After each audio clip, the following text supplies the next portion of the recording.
Iiwasan ko na lang yung maggulo, aayusin ng sarili, aaraling magbuo. Tatayo ng walang kulang, isosobra ang saya. Uubusin ang lungkot, sa sarili ay siya na ang lagi kong lalapitan, hindi ko ilalayo. At sa ngalan ng Ama, lalong makilala ko, at ang kanyang biyaya ay mailala ko. Tiwala na hindi niya maikaila ako. Aking iingatan ng grasya, di madisgrasya. Loob ko ay nilinis niya na dati parang grasa. Mula nung makausap ko siya ay nakarinig. Nagising ang mata, di napasmado ang bibig.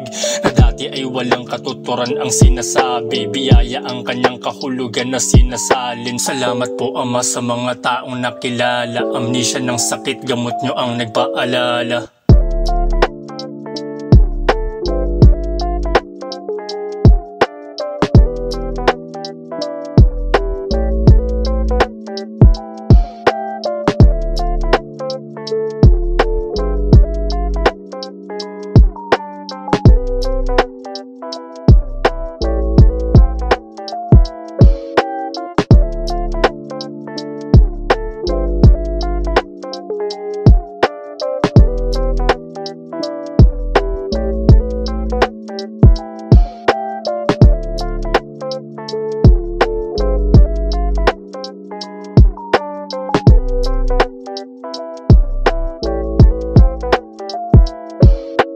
Aking tutulungan ng sarili magkukusa, mamahalin wala man ang guro na magturusa. Akin estudyante ko ang aking mga aral, makakatapos magsisimula man sa sagabal. Di na pahihirapan sarili, mas bumabaw. Pasensya hindi na pinapalalim sa sumapaw. Iwas lang sa nega, apyar sa positibo. Hawakan ng tiwala, ilulubos pa dito. Aking hahanapin ng pag-ibig sa daanan. Lakad isa ulo ng walang natatapakan.